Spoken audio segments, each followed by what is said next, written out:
आप सभी लोगों का बहुत बहुत स्वागत है आज के इस क्लास में। आज हम जिस क्वेश्चन को डिस्कस करने जा रहे हैं वो क्वेश्चन है right short note on valence bond theory of coordination compound. इसको हम डिस्कस करेंगे।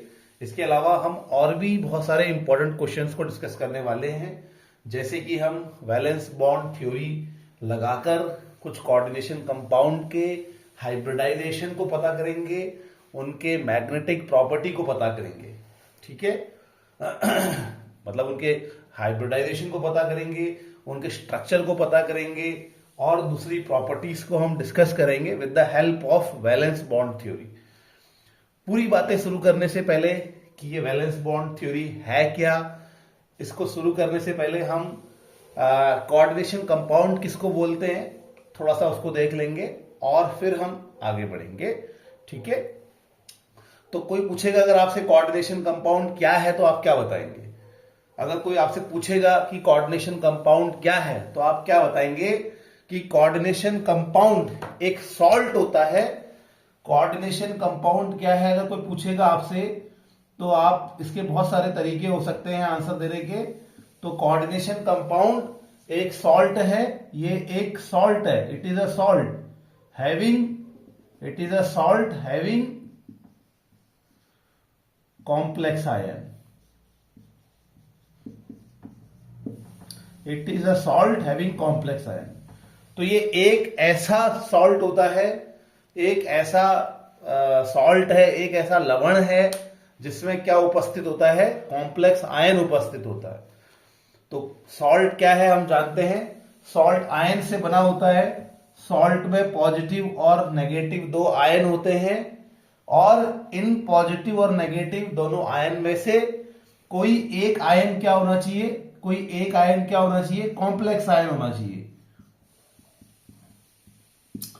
तो सॉल्ट कोऑर्डिनेशन कंपाउंड एक सॉल्ट है, यानी कि वो एक पॉजिटिव और एक नेगेटिव आयन से बना होता है और इन दोनों में से कोई एक आयन एटलीस्ट क्या होना चाहिए, कॉम्प्लेक्स आयन होना चाहिए, या दोनों भी हो सकते हैं, चलेगा, कोई दिक्कत नहीं है। लेकिन कोई एक आयन या तो पॉजिटिव आयन या नेगेटिव आयन क्या होना चाहिए, वो एक कॉम्प्लेक्स आयन होना चाहिए। तो कोई पूछेगा व्हाट इज कोऑर्डिनेशन कंपाउंड, तो कोऑर्डिनेशन कंपाउंड एक सॉल्ट है जिसमें या तो पॉजिटिव आयन या तो negative ion should be a complex ion. Now what is complex ion, अब कॉम्प्लेक्स आयन को समझेंगे। कॉम्प्लेक्स आयन ये मैं एक बहुत बेसिक डेफिनेशन बता रहा हूं, I am not going inside the detail definition, क्योंकि मैं आपको एक्चुअली वैलेंस बॉन्ड थ्योरी क्या है ये हमें समझना है। और मैं ये उम्मीद करता हूं कि आप थोड़ा कोऑर्डिनेशन कंपाउंड के बारे में जानते होंगे, वैलेंस तब हम इस वैलेंस बॉन्ड थ्योरी को या कॉम्प्लेक्स आयन को थोड़ा जानते होंगे, तब हम इस वैलेंस बॉन्ड थ्योरी को समझ पाएंगे। तो उस हिसाब से मैं आपको समझा रहा हूं कि कोऑर्डिनेशन कंपाउंड क्या है या वैलेंस बॉन्ड थ्योरी क्या है, सॉरी कॉम्प्लेक्स आयन क्या है। तो कॉम्प्लेक्स आयन क्या है, तो कोऑर्डिनेशन कंपाउंड मैंने बता दिया आपको कि coordination compound is a salt in which one of the ion is complex ion. Coordination compound एक लवण है जिसमें धनायन या ऋणायन में से कोई एक आयन क्या होता है, संकुल आयन होता है, जटिल आयन होता है। अब हम ये बात करेंगे कि ये कॉम्प्लेक्स आयन किसको बोलते हैं। अगर कोई आपसे पूछेगा कॉम्प्लेक्स आयन क्या है भाई, तो कॉम्प्लेक्स आयन एक बहुत सारे एटम से बना हुआ आयन होता है, पॉली एटॉमिक आयन होता है। कॉम्प्लेक्स आयन क्या होता है, कॉम्प्लेक्स आयन एक पॉली एटॉमिक यानी कि बहुत सारे एटम से बना हुआ आयन है। क्या है, बहुत सारे एटम से बना, पॉली एटॉमिक आयन है। ठीक है, ये एक पॉली एटॉमिक आयन है जिसमें कि एक मेटल प्रेजेंट होता है, एक मेटल प्रेजेंट होता है और लीगेंट प्रेजेंट होते हैं। और कौन होते हैं, लीगेंट्स होते हैं। तो क्या कहां आ गई कहानी, कॉम्प्लेक्स आयन क्या है, कॉम्प्लेक्स आयन एक पॉली एटॉमिक आयन है। कॉम्प्लेक्स आयन एक पॉली एटॉमिक आयन है जिसमें कि एक मेटल प्रेजेंट होता है और बहुत सारे एक पॉली एटॉमिक आयन है जिसमें कि क्या क्या क्या होते हैं, एक मेटल होता है और लिगेंड्स होते हैं। और क्या होते हैं, लिगेंड्स होते हैं। अब ये लिगेंड्स किनको बोलते हैं, अब थोड़ा थोड़ा देखो, अंदर ही अंदर हम घुसते चले जा रहे हैं, फिर भी हम बहुत डिटेल में नहीं डिस्कस कर रहे हैं, फिर भी हम अंदर घुसते चले जा रहे हैं। तो लिगेंड्स क्या होते हैं? लिगेंड्स हम उनको कहते हैं जो इलेक्ट्रॉन पेयर देते हैं। तो electron pair donor, electron pair donor, ये इलेक्ट्रॉन पेयर डोनर जो होते हैं ये लिगेंड्स होते हैं, ठीक है। और ये मेटल कौन से होते हैं? ये मेटल डी ब्लॉक के मेटल्स होते हैं। These metals R D block metals, ठीक है। तो इलेक्ट्रॉन पेयर डोनर को लिगेंड कहा जाता है और इसमें मेटल डी ब्लॉक का होता है। ये लिगेंड्स अपने इलेक्ट्रॉन पेयर देते हैं, अपने 2 इलेक्ट्रॉन जो है वो इस मेटल को देते हैं, ठीक है। ये लिगेंड्स अपने इलेक्ट्रॉन के जोड़े मेटल को देते हैं और मेटल इनके साथ बॉन्ड बनाता है। इस बॉन्ड को हम कहते हैं, ये जो बॉन्ड बनता है जो 2 इलेक्ट्रॉन देने से बना हुआ होता है, इसको हम कहते हैं कोऑर्डिनेशन बॉन्ड। इसको हम क्या कहते हैं? कोऑर्डिनेशन बॉन्ड कहते हैं। तो फिर से समझ लीजिए कि कॉम्प्लेक्स आयन एक पॉली एटॉमिक आयन है। कॉम्प्लेक्स आयन एक ऐसा आयन है जो बहुत सारे किससे बना हुआ है? जो बहुत सारे एटम से बना हुआ है और इसमें एक मेटल होता है और इसमें लिगेंड्स होते हैं। मेटल कौन सा होता है? डी ब्लॉक का होता है। और लिगेंड्स किनको बोलते हैं? जो ऐसे मॉलिक्यूल, ऐसे आयंस को लिगेंड्स कहा जाता है या ऐसे स्पीशीज को लिगेंड्स कहा जाता है जो अपने इलेक्ट्रॉन पेयर डोनेट करते हैं मेटल को, ठीक है। और मेटल और लिगेंड के बीच में कौन सा बॉन्ड बनता है? कोऑर्डिनेशन बॉन्ड बनता है। मेटल और लिगेंड के बीच में कोऑर्डिनेशन बॉन्ड बनता है और जो भी इनका चार्ज होता है उसका सम, जो भी इसका चार्ज होता है उसका सम हम यहां पे लिखते हैं, ठीक है। तो इनमें अगर जो भी चार्ज होगा उसको प्लस करके यहां पे ऊपर हम लिखते हैं, ठीक है। मेटल और लिगेंड से ये जो हमारा कॉम्प्लेक्स आयन बन रहा है उस पर जो भी चार्ज होगा हम उसको ऊपर लिखते हैं। इतनी कहानी हम अभी तक समझ चुके हैं। अब ये मेटल लिगेंड के बीच में बॉन्ड किस प्रकार का होगा, ठीक है। मेटल लिगेंड के बीच में बॉन्ड किस प्रकार का होगा, कैसे लिगेंड मेटल के साथ बॉन्ड बनाते हैं और फिर ये बॉन्ड कैसे तय करता है मेटल की प्रॉपर्टीज को, ये बॉन्ड कैसे तय करता है कॉम्प्लेक्स आयन की प्रॉपर्टीज को, कॉम्प्लेक्स आयन के स्ट्रक्चर को, कॉम्प्लेक्स आयन के हाइब्रिडाइजेशन को, कॉम्प्लेक्स आयन के स्टेबिलिटी को, कॉम्प्लेक्स आयन की क्या कह सकते हैं मैग्नेटिक प्रॉपर्टी को, ये कैसे तय करता है। तो इसको समझाने के लिए, आखिर ये बॉन्ड बन कैसे रहा है इसको समझाने के लिए और कॉम्प्लेक्स आयन की प्रॉपर्टीज को समझाने के लिए बहुत सारी थ्योरीज दी गई और उन्हीं थ्योरी में एक थ्योरी है वैलेंस बॉन्ड थ्योरी, ठीक है। तो प्रीवियस ईयर में वैलेंस बॉन्ड थ्योरी से क्वेश्चन आए हैं, ठीक है। ऐसे ही क्रिस्टल फील्ड थ्योरी होती है, ऐसे वर्नर थ्योरी है, ठीक है। इस प्रकार से हमारे पास थ्योरीज हैं, ठीक है। ऐसी मॉलिक्यूलर ऑर्बिटल थ्योरी भी है। तो कैसे आखिर ये बॉन्ड बन रहे हैं मेटल लिगेंड्स के बीच में, हम इसको समझ रहे हैं, ठीक है। अब हम इसको समझेंगे वैलेंस बॉन्ड थ्योरी के द्वारा। वैलेंस बॉन्ड थ्योरी के द्वारा हम इस बात को समझेंगे। तो हम इसको मिटा लेते हैं बच्चों।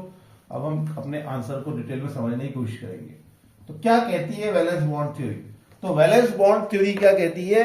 वैलेंस बॉन्ड थ्योरी के पॉइंट्स हम देखेंगे। मैं पूरा डिटेल में अच्छे से लिखूंगा, अभी बस आपको समझा रहा हूं। तो वैलेंस बॉन्ड थ्योरी का सबसे पहला पॉइंट यह है कि मेटल एटम या मेटल आयन, जो ये कॉम्प्लेक्स होता है, कॉम्प्लेक्स आयन होता है, उसमें मेटल या तो एटम के रूप में उपस्थित होता है या आयन के रूप में उपस्थित होता है, ठीक है। तो ये जो मेटल होता है आपका कॉम्प्लेक्स आयन में, ये मेटल को जितने लिगेंड्स के साथ जुड़ना होता है बच्चों, ये मेटल को जितने लिगेंड्स के साथ जुड़ना होता है, ये मेटल उतने खाली ऑर्बिटल उपलब्ध कराता है, उतने खाली ऑर्बिटल तैयार रखता है, उतने खाली ऑर्बिटल्स अवेलेबल रखता है।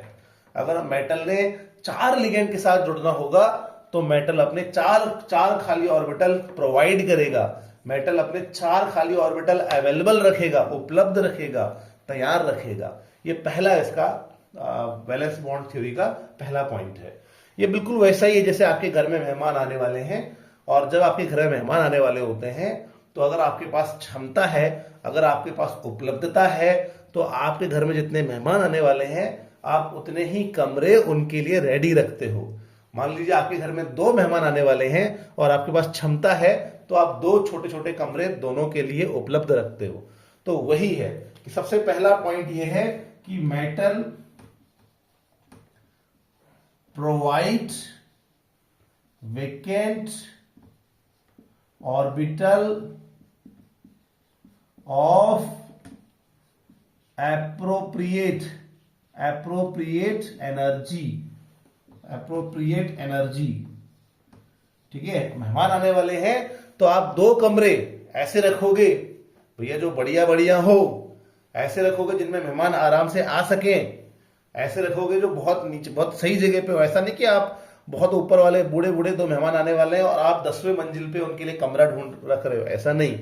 तो आप एप्रोप्रिएट एनर्जी का, और मेटल क्या करता है, एप्रोप्रिएट एनर्जी के ऑर्बिटल्स क्या करता है, उपलब्ध रखता है, वैकेंट ऑर्बिटल खाली रखता है, किसके लिए, लिगेंड्स के लिए। तो metal provide vacant orbital. Vacant orbital ही क्यों रखेगा, क्योंकि लिगेंड क्या देने वाला है, लिगेंड क्या देने वाला है, इलेक्ट्रॉन का जोड़ा देने वाला है, इलेक्ट्रॉन पेयर देने वाला है, और उसको रखने के लिए क्या चाहिए, एक खाली ऑर्बिटल चाहिए। तो इसीलिए metal provide vacant orbital of appropriate energy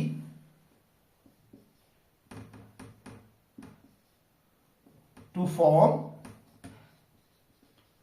bond with ligands. ठीक है, यहां ये सही है, कोई दिक्कत नहीं है। तो ये हमारी बच्चों पहली लाइन हो गई, इसको नोट कर लीजिए। Important postulate of valence bond theory heading आएगी, important postulate of valence bond theory. आप ऐसे हेडिंग लिखेंगे, important postulate of valence bond theory, VBT के पॉइंट्स लिखेंगे। और पहला पॉइंट लिखेंगे कि metal provide vacant orbital of appropriate energy to form bonds with the ligands. तो पहला पॉइंट हो गया। दूसरा पॉइंट, दूसरा क्या पॉइंट होगा, दूसरा पॉइंट ये है, अभी आपके घर में 2 मेहमान आने वाले हैं, तो 2 कमरे आप उनके लिए खाली रखेंगे, उपलब्ध रखेंगे, सही जगह पे वो कमरे होने चाहिए। ठीक है, एप्रोप्रिएट एनर्जी के होने चाहिए, मतलब बढ़िया वेंटिलेशन होना चाहिए दोनों का कमरा, नीचे बढ़िया, अगर सही बहुत ऊपर नहीं लेना है, बिल्कुल सही जगह पे रखना है। ऐसे करके अगर आपके अंदर क्षमता है तो आप रखेंगे। ठीक है, उसके बाद क्या करेंगे, उसके बाद आप दोनों कमरों को एक ही जैसा बनाएंगे, क्योंकि ऐसा ना हो कि एक कमरा बहुत अच्छा फैसिलिटी वाला हो और एक कमरा साधारण हो, ऐसा नहीं होना चाहिए। मेहमान हमारे दोनों एक जैसे हैं, तो दोनों कमरे एक ही जैसे बनाने हैं हमने, दोनों कमरों में एक ही जैसी सुविधाएं रखनी है। दोनों कमरों में अगर टीवी रखना है तो दोनों कमरों में रखना है, बढ़िया बेड अगर हमारी बेडिंग करनी है बिल्कुल बढ़िया दोनों कमरों में एक ही जैसी करनी है। तो वही यहां पर एटम भी करता है। एटम क्या करता है कि वो जितने लिगेंड से उसको जुड़ना होता है, जितने उसको कोऑर्डिनेशन बॉन्ड बनाने होते हैं, उसी के अनुसार वो क्या करता है, वैकेंट ऑर्बिटल उपलब्ध कराता है ऑफ एप्रोप्रिएट एनर्जी। वो वैकेंट ऑर्बिटल उपलब्ध कराएगा जितने लिगेंड्स के साथ उसको जुड़ना है। सबसे पहला हमारा पॉइंट है ये। दूसरा वो क्या करेगा, इन ऑर्बिटल्स को एक जैसा बनाने के लिए, इन ऑर्बिटल्स को, क्योंकि ऑर्बिटल्स तो अलग अलग टाइप के होते हैं, कोई एक ऐसा ऑर्बिटल होगा, कोई पी होगा, कोई डी होगा। तो भैया मेहमान आने वाले हैं तो सभी ऑर्बिटल्स कैसे होने चाहिए, एक जैसे होने चाहिए। तो ये जो आपका मेटल है वो लिगेंड्स के साथ जुड़ने के लिए जिन ऑर्बिटल्स को उपलब्ध करा रहा है, जिन ऑर्बिटल्स को अवेलेबल करा रहा है, तो मेटल चाहेगा कि वो ऑर्बिटल्स एक ही जैसे हो जाए। मेटल चाहेगा कि वो ऑर्बिटल एक जैसे हो जाए, एक जैसे एनर्जी के हो जाए, एक जैसे दिखे, एक जैसा उनका नेचर हो। तो मेटल क्या करता है, उन ऑर्बिटल्स को आपस में बढ़िया तरीके से मिक्स कर देता है, इंटरमिक्स कर देता है और सेम नंबर पे नए ऑर्बिटल्स बना देता है। ठीक है, तो क्या करेगा मेटल जितने खाली ऑर्बिटल, तो मेटल क्या करेगा, जितने लिगेंड्स के साथ उसको जुड़ना है, जितने लिगेंड्स के लिए उसने अपने ऑर्बिटल्स उपलब्ध किए हैं, उतने ऑर्बिटल्स को वो चाहेगा कि भैया सभी लिगेंड्स के लिए एक ही जैसा ऑर्बिटल हो जाए। सभी लिगेंड्स के लिए जो ऑर्बिटल हो वो एक ही जैसा दिखे, सभी लिगेंड्स के लिए जो ऑर्बिटल है उनकी एनर्जी सेम हो, तो मेटल क्या करेगा, उन सभी ऑर्बिटल को आपस में क्या करेगा, इंटरमिक्स कर देगा। और इंटरमिक्स करके सेम संख्या में, सेम नंबर, यानी कि सेम संख्या यानी कि सेम नंबर के नए ऑर्बिटल बनाएगा। ठीक है, इक्वल एनर्जी होगी उन ऑर्बिटल्स की, those orbitals will have equal energy. तो metal intermix the old orbitals and make the new orbitals in equal number and equal energy. तो इसको क्या कहते हैं, क्या कहते हैं इसको, इस प्रक्रिया को, इसको कहते हैं हाइब्रिडाइजेशन। ठीक है, तो हाइब्रिडाइजेशन करेगा मेटल। फिर सेकंड स्टेप क्या है, मेटल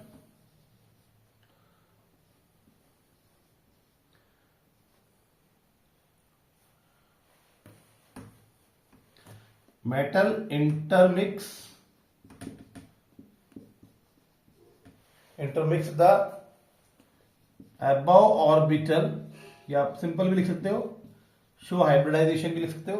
तो metal intermix the above orbital to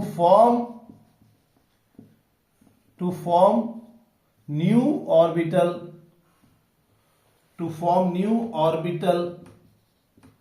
in equal number and with equal energy। ठीक है, तो हम मेटल क्या करता है, इन ऑर्बिटल्स को क्या करता है, इंटरमिक्स करता है। इंटरमिक्स करने के बाद मेटल क्या करेगा, इक्वल एनर्जी के इक्वल नंबर में, यहां पे equal number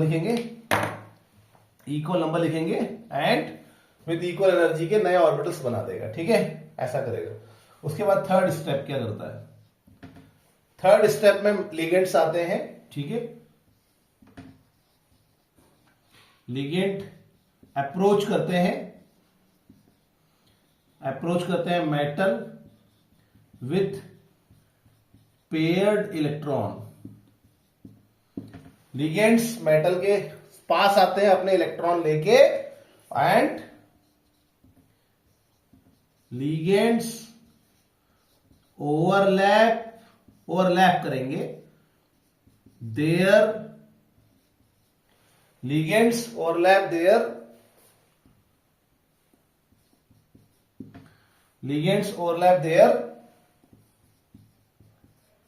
paired orbital with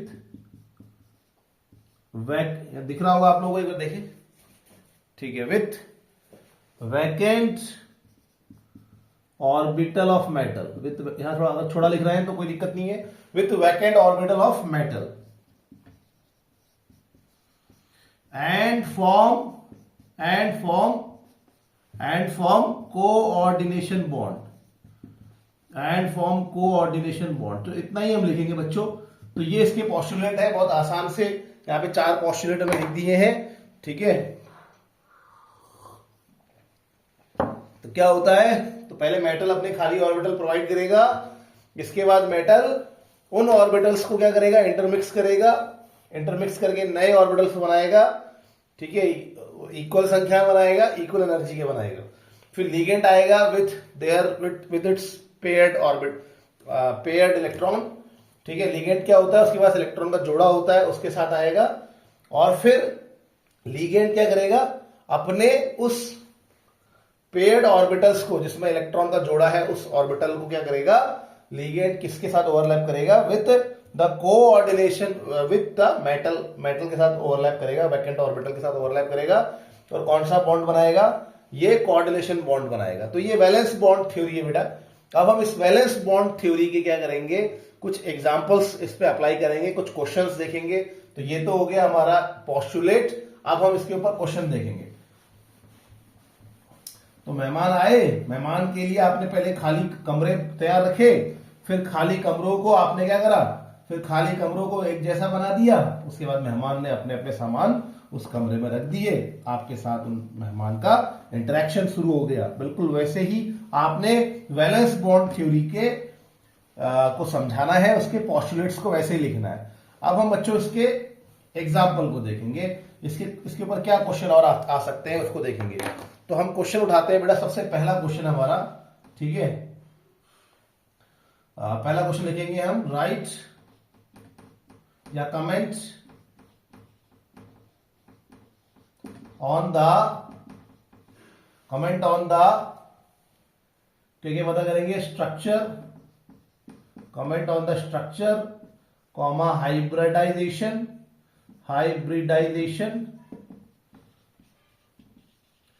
and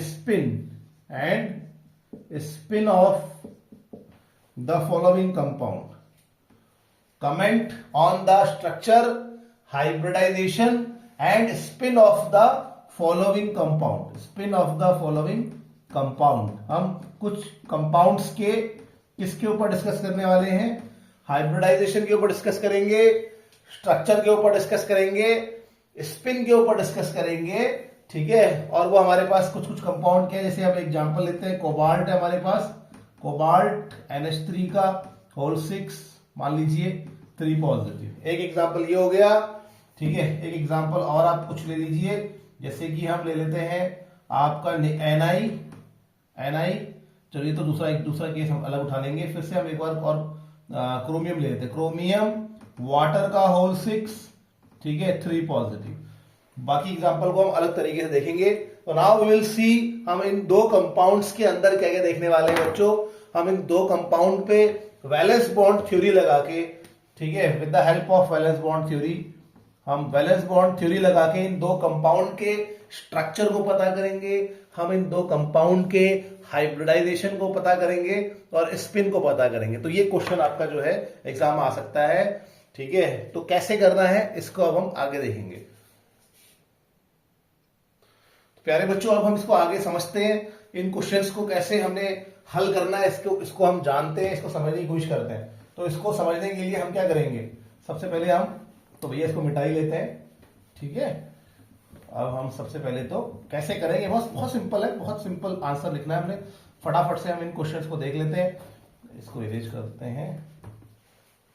सबसे पहला काम क्या करेंगे बच्चों, क्योंकि आपके सिलेबस में डी ब्लॉक एलिमेंट्स है, ट्रांजिशन मेटल है, तो ऐसे में आप जैसे ही आपको आपकी आंसर कॉपी मिलेगी, जैसे ही आपको आंसर कॉपी मिलेगी एग्जाम में, आपने क्या करना है, पीछे रफ में, उस आंसर कॉपी के पीछे रफ में तुरंत आपने डी ब्लॉक एलिमेंट्स को लिख लेना है,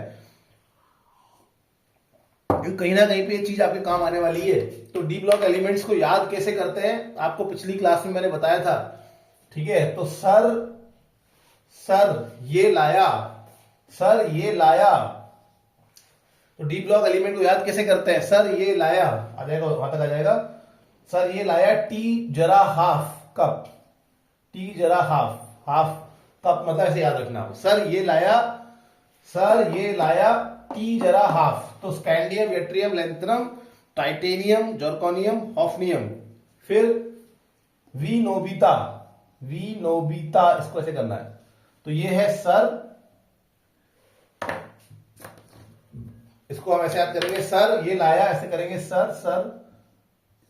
सर ये लाया टी जरा हाफ कप,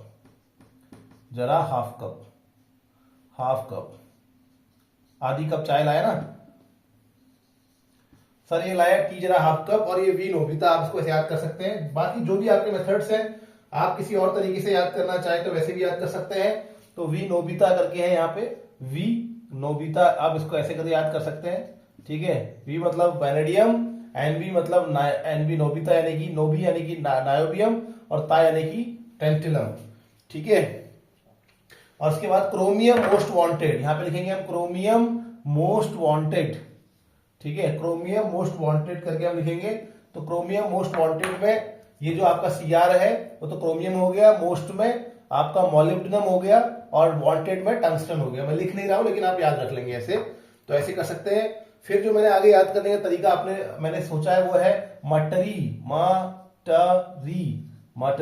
मैग्नीशियम, फिर टेक्नीटियम, और फिर रीनियम। तो मटरी यानी कि मैग्नीशियम, मैग्नीशियम नहीं, सॉरी गलत हो रहा है, मटरी यानी कि Mn होता है मैग्नीस, फिर टेक्नीटियम एंड रीनियम। तो ऐसे करके आप इसको याद कर सकते हैं। मटरी, मटरी खाते हैं ना, एक तरह का स्नैक्स होता है। तो मटरी फिर उसे मटरी फिरू उसे, मटरी फिरू उसे, फिर उसे मतलब फिर से उसे गर्म करना है। फ्राई कर, फ्राई की जगह मैं यहां पे क्राई कर रहा हूं, तो क्राई कर। मटरी फिरू उसे क्राई, क्राई मतलब फ्राई करना है, मटरी को फिर से क्राई करना, फ्राई करना है। तो फ्राई की जगह पे थोड़ा याद कर लेना, यहाँ पे क्राई आ जाएगा, CRI। तो यहाँ पे जो सी है वो कोबाल्ट, देन इट्स आयरन के साथ तो आ गया, हाँ, then cobalt, then rhodium, then iridium. ठीक है, तो ऐसे करके याद करना है बच्चों। तो मटरी में क्या आ गया, मैग्नीज, टेक्नीटियम, रीनियम, फीरू यानी कि iron, ruthenium, osmium, and then फ्राई यानी कि क्राई लिखना है उसको, CRI। तो फ्राई की जगह पे क्राई करना है, मटरी फिर से क्राई कर, फ्राई कर, तो क्राई कर देना है। क्राई में यहां cobalt, rhodium and then iridium. फिर उसके बाद नहीं पड़ेगा तो पिटेगा, निकल पड़ेगा, PD एंड पिटेगा, नहीं पड़ेगा पिटेगा, प्लेटिनम हो गया। ठीक है, एंड देन वो तो हम जानते हैं, आप बाद में आता है कॉपर, सिल्वर, गोल्ड। इससे हमारी क्या बनती है, अंगूठियां बनती है। इससे हम कॉपर, सिल्वर, गोल्ड, इससे हमारा कॉपर, सिल्वर, गोल्ड से क्या बनती है, कॉइन्स बनते हैं, इसलिए इसको कॉइनेज मेटल्स कहते हैं। और लास्ट में आ गया जिंक कॉल्ड हग, जिंक ने गले लगाने के लिए बुलाया, तो जिंक कॉल्ड हग। तो ऐसे करके बच्चों आपने क्या करना है, सबसे पहला काम आपने करना है, जो सबसे इंपॉर्टेंट चीज है वो यही है बच्चों, कि आपने इन सभी एलिमेंट का क्या कर लेना है, इन सभी एलिमेंट को, डी ब्लॉक एलिमेंट्स को अपनी कॉपी में ऐसे का ऐसा ही नोट कर लेना है। इसको कहते हैं 3D सीरीज, ये 3D सीरीज है, इसमें आखिरी इलेक्ट्रॉन 3D में जाता है। फिर ये है 4D सीरीज, इसमें आखिरी इलेक्ट्रॉन 4D में जाता है। ये है 5D सीरीज, इसमें आखिरी इलेक्ट्रॉन किसमें जाता है, इसमें आखिरी इलेक्ट्रॉन जाता है 5D में। ठीक है, और ये जो है इसमें पहले 18 इलेक्ट्रॉन आर्गन की तरह भरे जाते हैं। इसमें जब इलेक्ट्रॉनिक कॉन्फ़िगरेशन लिखा जाता है तो पहले 18 इलेक्ट्रॉन किसकी तरह भरे जाते हैं, आर्गन की तरह भरे जाते हैं। और इसमें जो पहले इलेक्ट्रॉन्स होते हैं, फर्स्ट 36 इलेक्ट्रॉन्स जो है वो क्रिप्टॉन की तरह भरे जाते हैं। इन सभी में जो पहले 36 इलेक्ट्रॉन्स हैं वो किसकी तरह भरे जाते हैं, क्रिप्टॉन की तरह भरे जाते हैं। और इनमें जो 54 इलेक्ट्रॉन्स हैं वो आपके जीनॉन की तरह भरे जाते हैं। तो इनमें जो पहले 54 इलेक्ट्रॉन्स हैं वो जीनॉन की तरह भरे जाएंगे। ठीक है, तो ऐसे करके आप इसको याद कर लेंगे। तो अगर इसमें कहीं मिस्टेक हो रही है देख लीजिएगा बच्चों, मैंने वैसे कोशिश की है, सही होगा सब चीजें। तो याद रखना है ये 3D सीरीज है, इसमें 18 इलेक्ट्रॉन, इन सभी के 18 इलेक्ट्रॉन पहले आर्गन की तरह भरे जाएंगे, इन सभी के 36 इलेक्ट्रॉन पहले क्रिप्टॉन की तरह भरे जाएंगे। भरने नहीं है, बस बता रहा हूं आपको, इनके सभी इलेक्ट्रॉन पहले 54 इलेक्ट्रॉन जो है वो जीनॉन की तरह भरे जाएंगे। अब इसके ऊपर लिखना है आपने 3, 4, 5, 6, 7, 8, 9, 10, 11, 12, 3 से स्टार्ट करना है। तो 3, 4, 5, 6, 7, 8, 9, 10, 11, 12 ऐसे करना है। ये संख्या क्या है, ये इनके वैलेंस इलेक्ट्रॉन है, यानी कि स्कैंडियम में 18 इलेक्ट्रॉन आर्गन की तरह भरे जाएंगे और बाकी बचे हुए 3 इलेक्ट्रॉन क्या होंगे, वैलेंस इलेक्ट्रॉन होंगे। ठीक है, वैसे ही टाइटेनियम में पहले 18 इलेक्ट्रॉन आर्गन की तरह भरे जाएंगे, बचे हुए 4 इलेक्ट्रॉन, कितने इलेक्ट्रॉन बच जाते हैं, 4 इलेक्ट्रॉन बच जाते हैं, वो वैलेंस इलेक्ट्रॉन है। वैसे ही वैनेडियम में 18 इलेक्ट्रॉन आर्गन की तरह भर जाते हैं, बच जाते हैं 5 इलेक्ट्रॉन। उनको कैसे भरना है ये मैं आपको बता दूंगा। वैसे ही फिर क्रोमियम में वैलेंस इलेक्ट्रॉन कितने होते हैं, 6।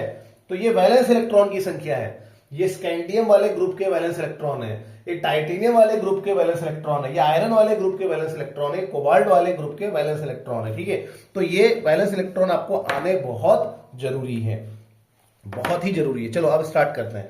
थोड़ा ध्यान रखना है कि क्रोमियम में कितने वैलेंस इलेक्ट्रॉन है, क्रोमियम में 6 वैलेंस इलेक्ट्रॉन है।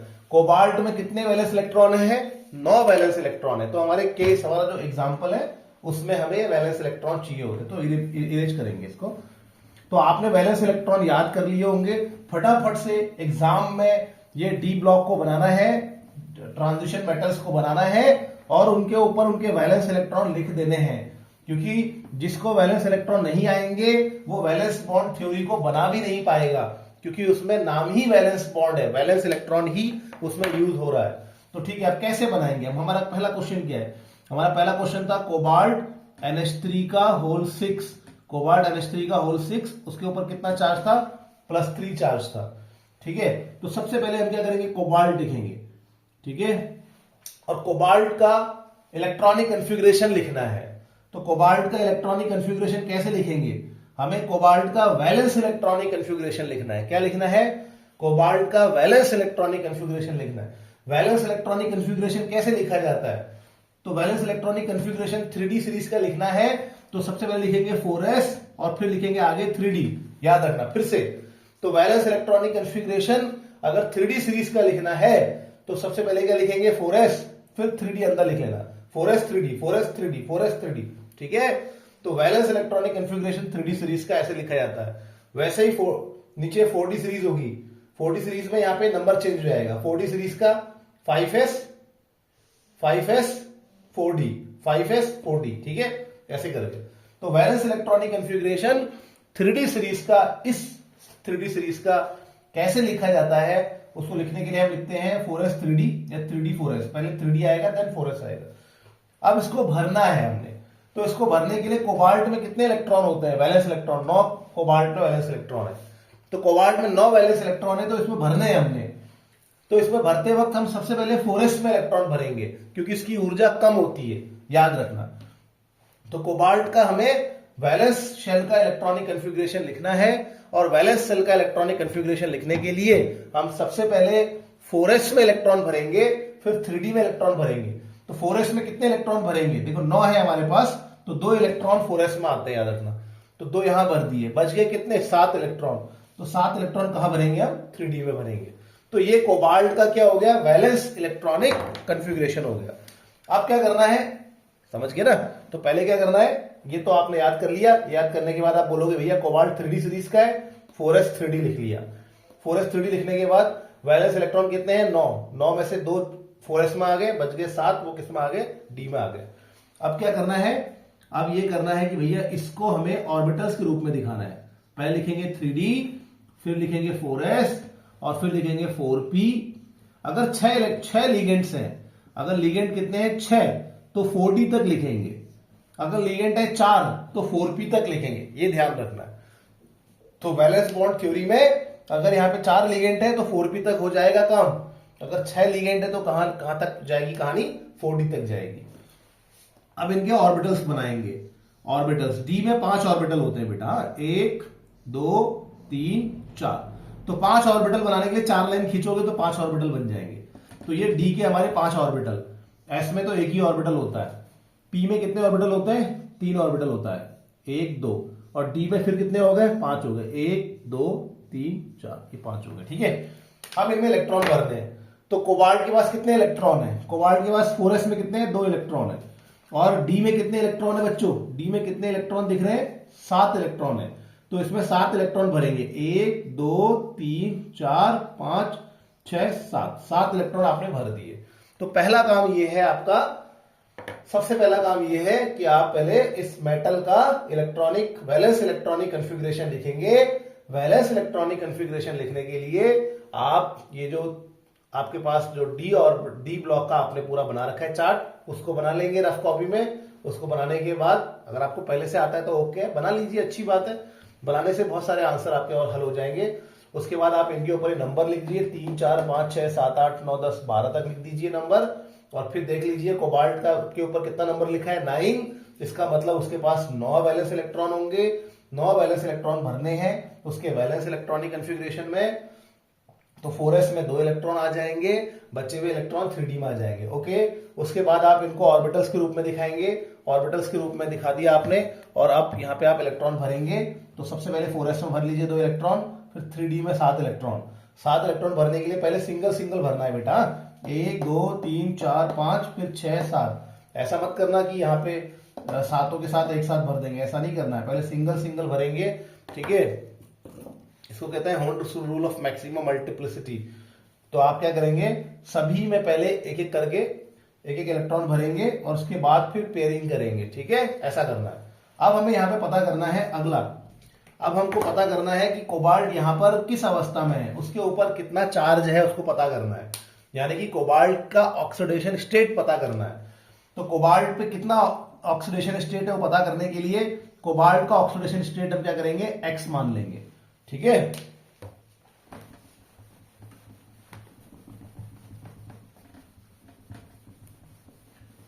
कोबाल्ट का ऑक्सीडेशन स्टेट क्या मान लिया, एक्स मान लिया, और उसका ऑक्सीडेशन स्टेट एक्स मानने के बाद हमें लिगेंड का ऑक्सीडेशन स्टेट लिखना है। तो मैं आपको बता रहा हूं, याद रखना कि 3 लिगेंड आप ऐसे याद कर लो जिनमें -2 का चार्ज होता है। एक ऑक्सीलेट हो गया, एक सल्फेट हो गया, एक सल्फाइट हो गया। ठीक है, मतलब वैसे तो बहुत सारे होते होंगे, बहुत सारे होते हैं, लेकिन आपको 3 हमेशा याद रखने हैं। -2 चार्ज वाले होते हैं ऑक्सीलेट, सल्फाइड और सल्फेट, जो मोस्टली पूछे जाते हैं, जनरली मैंने देखा है। तो ये 3 लिगेंड होते हैं जिनमें -2 का चार्ज है, और जिनमें 0 चार्ज होता है वो है आपके पास अमोनिया। ठीक है, NH3 H2O NH3 अमोनिया हो गया, फिर वाटर हो गया। ठीक है, और हमारे पास जो इंपॉर्टेंट है ईन हो गया, और कार्बन मोनोऑक्साइड हो गया CO। तो CO CH3 CO NH3 EN H2O, या ये NH3 H2O EN CO। तो ये हमारे पास ऐसे होते हैं बच्चों जो न्यूट्रल लिगेंड्स होते हैं। ये हमारे पास इनमें कोई चार्ज नहीं होता है, इसको भी याद कर लीजिए, बहुत इंपॉर्टेंट है क्योंकि अभी काम आने वाला है। और बाकी सभी में, लगभग सभी में -1 का चार्ज होता है, इसको भी याद कर लीजिए। मैं ये नहीं कह रहा कि ऐसा 100% है, लेकिन भाई नाना मामा से अच्छा काना मामा कहते हैं कि भाई कुछ ना से अच्छा बहुत कुछ नहीं है, 0 से थोड़ा बहुत आना जरूरी है। इसलिए मैं आपको अभी जल्दी जल्दी में याद करा दे रहा हूं कि सल्फेट, सल्फाइड और ऑक्सलेट, इनमें -2 का चार्ज होता है। इसके अलावा NH3 H2O EN CN CO, sorry, NH3 H2O EN और CO, इनमें 0 का चार्ज होता है, इनमें कोई चार्ज नहीं होता, और ये -1 बाकी सब में -1 होता है। ऐसे करके याद कर लेंगे तो कुछ हद तक आप आंसर्स दे पाएंगे। तो यहां पर NH3 में कोई चार्ज नहीं है क्योंकि ये इसमें आ गया ना, तो 0 हो गया इसका चार्ज। ठीक है, टोटल चार्ज कितना है उसको लिखा जाता है। टोटल चार्ज कितना है, +3, तो +3 लिखा जाएगा। तो यानी कि यहाँ पे आपका x कितना आ गया, x +3 आ गया ना बच्चों। तो x +3 आ गया, इसका मतलब कोबाल्ट यहाँ पे किस अवस्था में है, कोबाल्ट यहाँ पे +3 अवस्था में है। अब हम इस कोबाल्ट का इलेक्ट्रॉनिक कन्फिग्रेशन लिखते हैं। ठीक है, तो कोबाल्ट का इलेक्ट्रॉनिक कन्फिग्रेशन लिखेंगे तो दोबारा हम इन्हीं डब्बों को बना लेंगे बढ़िया तरीके से, 1 2 3 4, फिर ये 4s को बना लेंगे, फिर ये हम 4p को बना लेंगे, एंड देन हम 4d को बना लेंगे। ठीक है, ऐसा कर लेंगे। अब हमें यहाँ पे कितने इलेक्ट्रॉन निकालने हैं, कितना है चार्ज, +3 का चार्ज है। +3 का चार्ज का क्या मतलब होता है, +3 का चार्ज का मतलब होता है 3 इलेक्ट्रॉन दे दिए, 3 इलेक्ट्रॉन निकल गए। तो बच्चों 3 इलेक्ट्रॉन निकाल देने हैं। अब 3 इलेक्ट्रॉन निकालेंगे कहां से, जहां सबसे पहले प्रवेश करवाया था वहीं से निकालने हैं। तो पहले किस में आपने इलेक्ट्रॉन डाले थे, 4s में डाले थे ना, तो 4s से आपने इलेक्ट्रॉन निकाल देने हैं। पहले इलेक्ट्रॉन 4s से निकालेंगे क्योंकि वो बाहर होता है ना, बाहर की तरफ। तो 4s से हम इलेक्ट्रॉन निकालेंगे, तो 2 इलेक्ट्रॉन हमें कहां से निकालने हैं, 4s से निकालने। फिर से समझ लेते हैं। तो हमें +3 है यहाँ पे कोबाल्ट के ऊपर चार्ज, तो हमें क्या करना है, कोबाल्ट के ऊपर +3 चार्ज है, तो हमें यहां पर 3 इलेक्ट्रॉन निकालने हैं। 3 इलेक्ट्रॉन निकालने के लिए हम उस ऑर्बिटल से इलेक्ट्रॉन निकालेंगे जो सबसे बाहर है। तो सबसे बाहर कौन है, 4s है। तो 4s से 2 इलेक्ट्रॉन निकाल दिए। ओके, 1 इलेक्ट्रॉन यहां से निकालना है।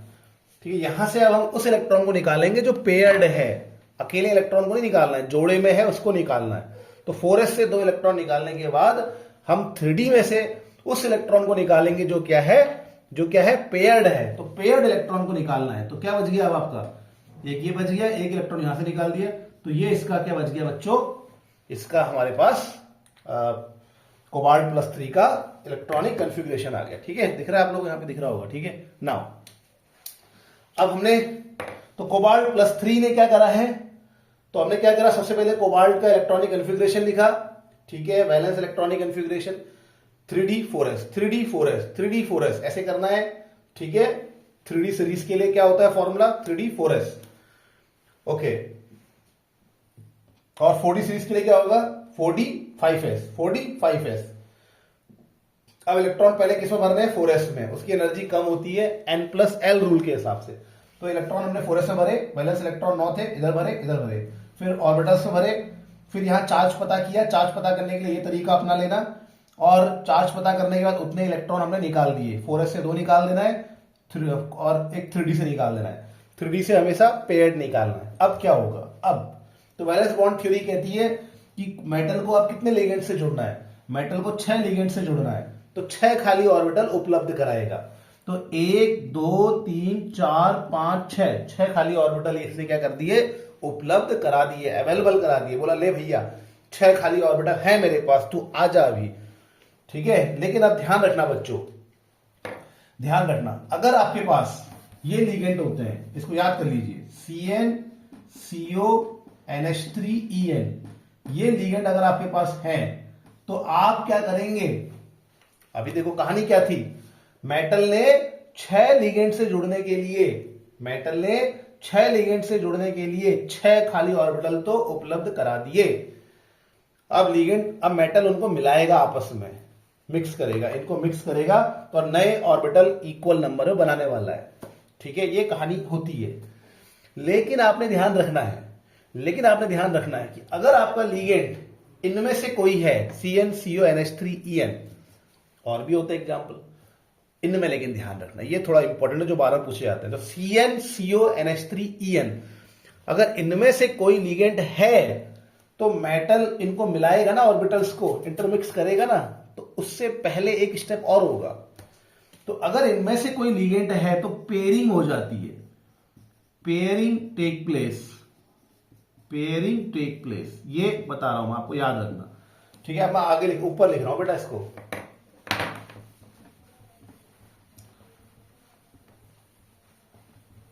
वीडियो थोड़ी लंबी हो जा रही है, डिस्कशन थोड़ा ऐसा ही हो रहा है, स्टाइल ही ऐसा हो रहा है, तो क्या करें, कोई दिक्कत नहीं है। तो अगर हमारे पास कौन से लिगेंड है, अगर हमारे पास CN है, CN NH3 CN CO NH3 EN, CN CO NH3 EN, अगर हमारे पास ये लिगेंड्स है तो ये लिगेंड जब भी होंगे तो आपने सबसे पहले क्या करना है, सबसे पहले इसके बाद क्या करना है, याद रखना कि ये लिगेंड होंगे तो इसके बाद आपने यहां पर जितना हो सकता है इन ऑर्बिटल्स को खाली करना है, ठीक है, और ये इलेक्ट्रॉन को अंदर पेयर कर देना है। फिर से याद रखिए, CN CO NH3 EN होंगे तो इन इलेक्ट्रॉनों को उठा के अंदर पेयर कर देना है, नहीं होंगे तो ये स्टेप स्किप कर देना है, ठीक है। तो CN CO NH3 EN अगर होता है तो ये इलेक्ट्रॉन को यहां पेयर करना है, अदरवाइज इस स्टेप को स्किप करना है। तो अब हम क्या करेंगे, तो pairing take place in presence of क्या, इन प्रेजेंस ऑफ लिगेंड। अब लिगेंड कौन सा है, NH3 है ना भाई, हमारे पास ये NH3 था तो पेयरिंग हो जाएगी, तो पेयरिंग हो जाएगी, कोबाल्ट +3 लिखेंगे हम, और कोबाल्ट +3 लिखेंगे। उसके बाद हम क्या करेंगे, उसके बाद हम लिखेंगे ऐसे ऑर्बिटल्स बनाएंगे हम, ठीक है। 4 ऑर्बिटल हमारे पास ये है, एक ऑर्बिटल हमारे पास ये है खाली, और इसको ग्रीन से बना लेते तो बेटर लगेगा, चलो ग्रीन से बना लेते हैं,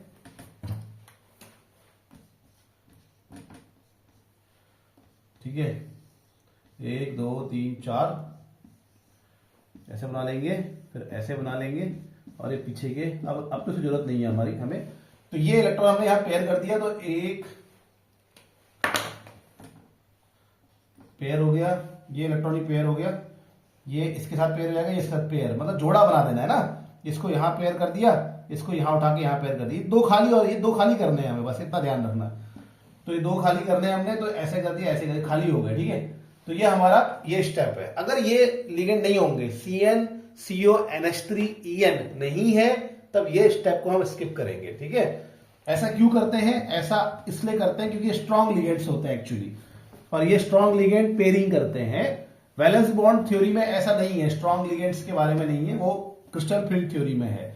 वैलेंस बॉन्ड थ्योरी तो केवल एक एक्सपेरिमेंट के आधार पर बताती है कि यार इन लिगेंड्स की प्रेजेंस में ऐसा ऐसा हो गया, ऐसा बताती है, लेकिन होता क्यों है वो वैलेंस बॉन्ड थ्योरी नहीं बता रही है, वो बस कह रही है कि पेयरिंग हो गई इनकी प्रेजेंस में। अब तो कोबाल्ट को कितने NH3 से जुड़ना है, 6 NH3 से जुड़ना है, तो काउंट करो यहां से 1 2 3 4 5 6। तो कोबाल्ट को 6 NH3 से जुड़ना है, 6 लिगेंड से जुड़ना है, तो उसने क्या करा, इन 6 ऑर्बिटल्स को वो क्या करेगा, आपस में इंटरमिक्स कर देगा। ठीक है, तो इनको वो इंटरमिक्स करेगा। अब ये क्या हो गया, आपका हाइब्रिडाइजेशन हो गया। तो अब कोबाल्ट +3 किसकी प्रेजेंस में आ गया, इन कॉम्प्लेक्स। तो कोबाल्ट +3 का कॉम्प्लेक्स में क्या बनेगा, तो कोबाल्ट +3 इनको क्या करेगा, इंटरमिक्स कर देगा। इंटरमिक्स करेगा तो ये 3 अलग हो जाएंगे क्योंकि ये तो इंटरमिक्स नहीं हो रहे। ठीक है, और ये 6 के 6 अलग हो गए क्योंकि ये अब एक जैसे बन गए हैं। 1 2 3 4 5, 5 जैसे बनाएंगे तो 6 बन जाएंगे। तो ये 6 ऑर्बिटल्स को ये आपस में इंटरमिक्स करेगा। और कौन कौन से ऑर्बिटल को इंटरमिक्स कर रहा है, ये 2d है ना, यहाँ पे 3d था, ये 4s था, ये 4p था और ये 4d था। तो किस किस को मिक्स किया इसने, 2d को मिक्स किया, एक s को मिक्स किया और 3p को मिक्स किया। तो हाइब्रिडाइजेशन का नाम क्या हो गया, D2sp3। और यहाँ पे जो ऑर्बिटल्स बने, 6 ऑर्बिटल बनेंगे, देखना 1 2 3 4 5 6 ऑर्बिटल बनेंगे और हर ऑर्बिटल एक ही जैसा होगा। हर ऑर्बिटल का नाम होगा D2sp3 हाइब्रिड ऑर्बिटल। तो यहाँ D2sp3 हाइब्रिडाइजेशन हो गया। ठीक है, तो ये इसने मिक्स करके नए ऑर्बिटल इक्वल नंबर बना दिए। अब यहां पर आएगा आपका अमोनिया, और अमोनिया ने क्या करा, इन सभी ऑर्बिटल्स में क्या कर दिया, इलेक्ट्रॉन को दे दिया और इसके साथ इलेक्ट्रॉन को देने के बाद क्या बना दिया, बॉन्ड बना दिया, कोऑर्डिनेशन बॉन्ड बना दिया। और ये हमारा कॉम्प्लेक्स बन गया। बहुत ही आसान है, इतना हमारा वैलेंस बॉन्ड थ्योरी से हमें लिखना है।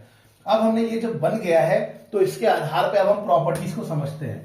तो कंक्लूजन निकालते हैं कि क्या हुआ भैया। तो कंक्लूजन निकालेंगे। नाउ कंक्लूजन निष्कर्ष फ्रॉम अबव, ऊपर से क्या मालूम चला आपको, फ्रॉम अबव क्या मालूम चल रहा है, तो हमें मालूम चल रहा है सबसे पहला हाइब्रिडाइजेशन क्या है, D2sp3 हाइब्रिडाइजेशन है। ठीक है, कैसा हाइब्रिडाइजेशन है, D2sp3 हाइब्रिडाइजेशन है। तो अंदर के D यूज हो रहे हैं, बाहर के D यूज होते तो एक अलग sp3d2 हो जाता। अभी अंदर का D यूज हो रहा है, तो जब अंदर का D यूज होता है तो उसे कहते हैं इनर ऑर्बिटल कॉम्प्लेक्स। क्या कहते हैं इसको, इनर ऑर्बिटल कॉम्प्लेक्स। भैया ये अंदर का D यूज हो रहा है तो इसको कहा जाएगा इनर ऑर्बिटल कॉम्प्लेक्स। ठीक है, तो पहला ये हो गया हमारा डिस्कशन का पॉइंट। दूसरा क्या है, दूसरा सारे के सारे आप देख रहे होंगे कि आखिरी जो ये बना है आपका आखिरी जो स्टेप है, उस स्टेप में आप देख रहे हैं कि सारे के सारे इलेक्ट्रॉन्स क्या है, पेयर्ड हैं। और all electrons are paired, all electrons are paired, सारे के सारे इलेक्ट्रॉन्स जो हैं पेयर्ड हैं। जब सारे के सारे इलेक्ट्रॉन्स पेयर्ड होते हैं तो उसको कहते हैं डाईमैग्नेटिक। क्या कहते हैं इसको, मैग्नेटिक कैरेक्टर। तो ये डाईमैग्नेटिक नेचर का हो गया। ठीक है, या डायामैग्नेटिक नेचर का हो गया, इसको डायामैग्नेटिक कैरेक्टर कहते हैं। तो ये जब सारे के सारे इलेक्ट्रॉन्स क्या होते हैं, पेयर्ड होते हैं, तो उसको डायामैग्नेटिक कहते हैं, यानी कि उसमें कोई भी अब खास मैग्नेटिक कैरेक्टर नहीं है, ऐसा माना जाता है। ये फील्ड से रिपल करता है। ठीक है, अगर एक भी अनपेयर्ड रह जाता, एक भी अकेला रह जाता तो उसको पैरामैग्नेटिक कहते हैं। ठीक है, क्या कहते हैं उसको, पैरामैग्नेटिक कहते हैं। अब ये हो गया हमारा। और दूसरा अब मैं इसको और बिठा देता हूं, क्योंकि सारे के सारे इलेक्ट्रॉन्स पेयर्ड हैं, एक भी इलेक्ट्रॉन अनपेयर्ड नहीं है। तो दोबारा लिखेंगे, सारे के सारे इलेक्ट्रॉन पेयर्ड हैं, तो इसीलिए इसका एक भी इलेक्ट्रॉन अनपेयर्ड नहीं है। अगर एक भी इलेक्ट्रॉन अनपेयर्ड होता तो उसको कहते हैं स्पिन है भैया उसके पास। क्या कहते हैं, स्पिन है। एक भी इलेक्ट्रॉन अनपेयर्ड होने पे क्या कहा जाता है, स्पिन है। लेकिन यहां पे कोई भी इलेक्ट्रॉन अकेला नहीं है, सभी इलेक्ट्रॉन जोड़े में है, तो इसको कहते हैं नो स्पिन। इसमें कोई भी स्पिन नहीं है या जीरो स्पिन। तो ये कॉम्प्लेक्स कैसा हो गया, जीरो स्पिन वाला कॉम्प्लेक्स हो गया। ठीक है, इस कॉम्प्लेक्स का नेचर कैसा है, जीरो स्पिन। तो अगर हमारे ऑर्बिटल में लास्ट में कोई भी इलेक्ट्रॉन अगर हमारा ऐसे रह जाता, पेयर्ड रह जाता, अनपेयर्ड रह जाता, अकेला रह जाता, अनपेयर्ड रह जाता, तो हम इसको कहते हैं उसमें स्पिन है। लेकिन यहाँ पे सभी सब इलेक्ट्रॉन्स क्या है, पेयर्ड है, इसलिए इसको कहा जाता है कि ये आपका क्या है, ये जीरो स्पिन हो गया। ठीक है, फोर्थ पॉइंट ये है कि इसका D2sp3 हाइब्रिडाइजेशन है। तो जब भी D2sp3 हाइब्रिडाइजेशन हो या sp3d2 हाइब्रिडाइजेशन हो, जब भी ये दोनों में से कोई भी हाइब्रिडाइजेशन जब भी होगा तो मॉलिक्यूल का शेप होगा ऑक्टाहेड्रल। तो मॉलिक्यूल का शेप कैसा है, मॉलिक्यूल का स्ट्रक्चर कैसा है, molecule is octahedral in shape. तो मॉलिक्यूल का शेप ऑक्टाहेड्रल है। ऑक्टाहेड्रल का मतलब क्या है, बीच में होगा आपका कोबाल्ट और उसको चारों तरफ से कौन इलेक्ट्रॉन दे रहे हैं, अमोनिया इलेक्ट्रॉन दे रहे हैं। तो यहाँ पे 6 अमोनिया आपने बनाने हैं और 6 अमोनिया में से 4 अमोनिया आपने ऐसे स्क्वायर में बनाने हैं, एक अमोनिया आपने ऊपर बनाना है, एक अमोनिया आपने नीचे बनाना है, और जो भी चार्ज होगा उसको यहां पे लिखना है। तो ये है हमारा कोबाल्ट NH3 होल 6 3 पॉजिटिव। ठीक है, दूसरा वाला एग्जाम्पल आपके लिए है जो मैंने आपको दिया था, कोबाल्ट क्रोमियम NH3 नहीं था, वाटर था, वाटर होल 6 3 पॉजिटिव। मुझे लगता है दिख रहा होगा, यहाँ पे थोड़ी लंबी वीडियो होगी तो उसको हम थोड़ा सा यहाँ पे अभी यहीं पे रोक देंगे इसको। आगे वाला एग्जांपल आपने एक बार खुद करना है। तो क्रोमियम H2O होल 6 3 पॉजिटिव, इसको आपने खुद करना है। यहां पर ये वाटर है तो ये वैसा काम नहीं करेगा, इसकी प्रेजेंस में पेयरिंग नहीं होगी। यहां पर सीधे आपने खाली ऑर्बिटल्स गिनने हैं, इंटरमिक्स करना है, और फिर इलेक्ट्रॉन्स उन खाली ऑर्बिटल्स में वाटर के द्वारा दिलवाने हैं और कंक्लूजन लिखना। ठीक है, अगर बाहर के डी ऑर्बिटल यूज होंगे तो आउटर ऑर्बिटल लिखेंगे। एक भी अनपेयर्ड होगा तो उसको पैरामैग्नेटिक कहेंगे, जीरो स्पिन नहीं कहेंगे। लो स्पिन कह सकते हैं, एक अनपेयर्ड होगा, 2 अनपेयर्ड होंगे तो लो स्पिन कहना है, 3 अनपेयर्ड होंगे तो हाई स्पिन कहना है, उसको हाई स्पिन कॉम्प्लेक्स कहा जाता है, और उसका स्ट्रक्चर भी ऐसा ही बनेगा। ट्राई करिएगा। अगली वीडियो में हम ऐसे ही 2-3 क्वेश्चन और देखेंगे। Thank you very much.